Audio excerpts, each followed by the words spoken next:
Railway station की चाय की दुकान पर बैठा था एक बेहद खास आदमी, नाम चुलबुल चोर। चाय की चुस्कियों के साथ अखबार पढ़ते पढ़ते जब उसे ये खबर मिली कि लालवानी हवेली में बेशुमार दौलत है और कोई चौकसी नहीं, तो उसकी आंखों में चमक आ गई।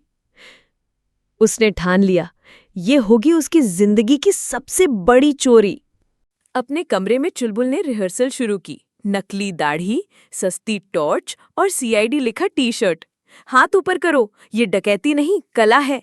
हर डायलॉग पर वो खुद ही ताली बजा रहा था। शायद डराने से ज्यादा हंसाने की तैयारी थी।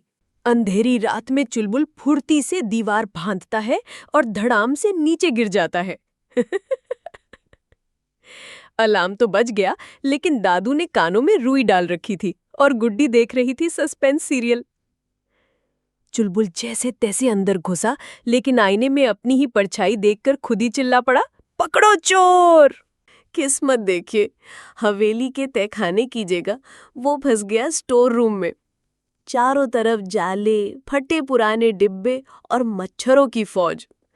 भाई मच्छर, खून पियो लेकिन नींद तो लेने दो यार। बेचारा चोर पहली रात में ही हार मान गया। अगली रात चुलबुल पहुंच गया ड्राइंग रूम में। वहां था एक शानदार ठंडा ठंडा एसी। वाह, पहले थोड़ा ठंडा हो लूं, फिर लूटूंगा। लेकिन जनाब ठंडक में इतने खो गए कि चोरी करना तो दूर, सो गए एसी के नीचे आराम से। खर्र, पकड़ो चोर, खर्र।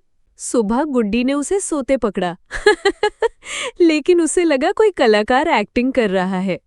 दादू बोले, लगता है पुराना नौकर लौट आया है, नींद में चलने वाला। चुलबुल बना रहा मासूम सा चेहरा और बच गया फिर से। अब चोर बन गया घर का नौकर। चाय बनाना, पौधों को पानी देना और झाड़ू लगाना। चुलबुल अब हर चीज को गौर से देखता, चाय पत्ती चुराऊं या शक्कर। लेकिन हर बार सिर्फ झाड़ू मिलती और जिम्मेदारियां। चुलबुल को मिल गई तहखाने की चाबी। अंधेरे में चुपचाप वहां पहुंचा, खजाने की तलाश में। लेकिन सामने निकली गुड्डी की एक्सरसाइज क्लास। अबे तू फिर। गुड्डी ने उसे ऐसे पकड़ा जैसे माँ बच्चा पकड़ती है बिस्कुट के डिब्बे में। पुलिस स्टेशन में इंस्पेक्टर शर्मा ने चुलबुल को देखा और ठहाका मार दिया। अबे तो वही है ना जिसने बैंक में घुसकर चाय बनाई थी सबके लिए। शर्मा जी बोले, तू चोर नहीं, कॉमेडियन है। और चुलबुल फिर से छूट गया हंसी की वजह से। चुलबुल अब फिर प्लान बना रहे।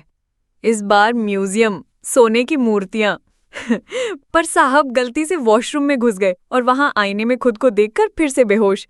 क्या कहें, कुछ लोग चोर नहीं होते, बस हंसी लुटाने आते हैं। ये थी चुलबुल चोर की चतुर चोरी, जहां चोरी कम, कॉमेडी ज्यादा थी। हमें तो मजा आया, आपको?